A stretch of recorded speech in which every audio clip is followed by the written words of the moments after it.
പൂക്കളവും മാവേലിയും തുമ്പപ്പൂ വണ്ണമുള്ള ഓർമ്മകളുമായി മലയാളികളുടെ ഏറ്റവും പ്രിയപ്പെട്ട പൊന്നോണം വീണ്ടും എത്തുന്നു. എന്നാൽ ഈ ആഘോഷവേളയിലും മലയാളിയുടെ മുഖത്ത് പുഞ്ചിരിക്ക് പകരം ആശങ്കയുടെയും കണ്ണീരിന്റെയും കറുത്ത നിഴലാണ് വീണിരിക്കുന്നത്. എങ്ങും വിലക്കയറ്റത്തിന്റെ തീച്ചൂള. നിത്യോപയോഗ സാധനങ്ങൾ വാങ്ങാൻ കഴിയാതെ സാധാരണക്കാരൻ നെട്ടോട്ടം മൂടുകയാണ്. വിപണിയിൽ ഇടപെടേണ്ട സർക്കാരാകട്ടെ കാഴ്ചക്കാരുടെ വേഷം കെട്ടി നോക്കി നിൽക്കുന്നു. ഇടനിലക്കാരുടെ ചൂഷണത്തിന് ജനങ്ങളെ എറിഞ്ഞുകൊടുക്കുന്ന ജനദ്രോഹ നയമാണ് ഇന്ന് സംസ്ഥാനത്ത് നാം കാണുന്നത്. കഴിഞ്ഞ 10 വർഷത്തെ അനുഭവങ്ങളിൽ നിന്നും തികച്ചും വ്യത്യസ്തമായ, തീർത്തും ദയനീയമായ ഒരു സാഹചര്യമാണ് ഇന്ന് കേരളത്തിലുള്ളത്. അരി, പച്ചക്കറി, വെളിച്ചെണ്ണ, പഞ്ചസാര തുടങ്ങിയ നിത്യോപയോഗ സാധനങ്ങളുടെ എല്ലാം വില ദിനംപ്രതി കുതിച്ചുയരുകയാണ്.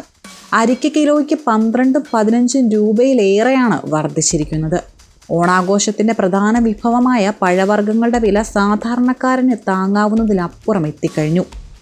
കഴിഞ്ഞ LDF ഭരണകാലത്ത് വിപണി നിയന്ത്രിക്കാൻ കൃത്യമായ സംവിധാനങ്ങൾ ഉണ്ടായിരുന്നു എന്നത് ജനമിന്ന് ഓർക്കുന്നു. 2016 മുതൽ നീണ്ട വർഷങ്ങളിൽ 13 നിത്യോപയോഗ സാധനങ്ങൾക്ക് സപ്ലൈകോയിൽ വില കൂട്ടിയിരുന്നില്ല. 10ാം വർഷത്തിന്റെ അവസാനമാണ് സബ്സിഡി നിരക്കിൽ നാമമാത്രമായ ഒരു വർധനവ് വരുത്തിയത്. അന്ന് വെളിച്ചെണ്ണയ്ക്കും മുളകിനും ഇരട്ടി സബ്സിഡി നൽകി പൊതുവിപണിയേക്കാൾ പകുതി വിലക്കുറവിലാണ് സാധനങ്ങൾ ജനങ്ങൾക്ക് ലഭ്യമാക്കിയതും. എന്നാൽ ഇന്നത്തെ അവസ്ഥ എന്താണ്? സപ്ലൈകോ ഔട്ട്ലെറ്റുകളിൽ സാധനങ്ങളില്ല എന്ന് മാത്രമല്ല, ഉള്ളവയ്ക്കാകട്ടെ തീ വിലയുമാണ്. മുൻഗണന ഇതര വിഭാഗങ്ങൾക്കുള്ള പ്രത്യേക അരിയുടെ വില 10 രൂപയിൽ നിന്നും 26 രൂപയായി കുത്തനെ കൂട്ടിയിരിക്കുന്നു. അളവ് വെട്ടിക്കുറച്ചു എന്ന് മാത്രമല്ല, വിതരണം ചെയ്യുന്നതാകട്ടെ തീരെ ഗുണനിലവാരമില്ലാത്ത അരിയുമാണ്. മുൻഗണനാ വിഭാഗങ്ങൾക്കും ക്ഷേമസ്ഥാപനങ്ങളിലെ അന്തേവാസികൾക്കും നൽകി വന്നിരുന്ന സൗജന്യ ഓണക്കിറ്റ് വിതരണവും ഇന്ന് അവതാളത്തിലാണ്. ലക്ഷക്കണക്കിന് കിറ്റുകൾ നൽകേണ്ട സ്ഥാനത്ത് വിരലിലെണ്ണാവുന്നത് മാത്രമാണ് വിതരണം ചെയ്തത്. ഹോർട്ടികോർപ്പ് വഴിയുള്ള പച്ചക്കറി സംഭരണവും വിതരണവും പൂർണ്ണമായി നിലച്ചു. വില പിടിച്ചു നിർത്താൻ യാതൊരുവിധ ഫലപ്രദമായ സംവിധാനങ്ങളും സർക്കാരിന്റെ ഭാഗത്തു നിന്നില്ലാതായിരിക്കുന്നു. കുട്ടികൾക്ക് സ്കൂളുകൾ വഴി നൽകിയിരുന്ന സൗജന്യ അരി പോലും 4 കിലോയായി കുറച്ചു. ഓണാവധിക്ക് സ്കൂളുകൾ അടച്ചിട്ടും ഈ അരി വിതരണം ചെയ്യാൻ അധികാരികൾ തയ്യാറായില്ല.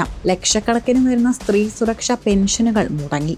പട്ടികവർഗ വിഭാഗങ്ങളിലെ മുതിർന്നവർക്ക് നൽകിയിരുന്ന ഓണസമ്മാനവും മത്സ്യത്തൊഴിലാളികളുടെ ക്ഷേമനിധി ആനുകൂല്യങ്ങളും പ്രത്യേക ഓണക്കിറ്റുമെല്ലാം മുടങ്ങുന്ന ദയനീയമായ കാഴ്ചയാണ് കേരളം ഇന്ന് കാണുന്നത്. ഓണം പടിവാതിൽ എത്തി നിൽക്കുന്ന ഈ വേളയിലെങ്കിലും സർക്കാർ അടിയന്തരമായി ഉണർന്ന് പ്രവർത്തിക്കണം. പൊതുവിതരണ ശൃംഖല വഴിയും സഹകരണ സ്ഥാപനങ്ങളെ ചുമതലപ്പെടുത്തിയും വിപണിയിൽ കാര്യക്ഷമമായി ഇടപെടാൻ ഭരണകൂടം തയ്യാറാകണം.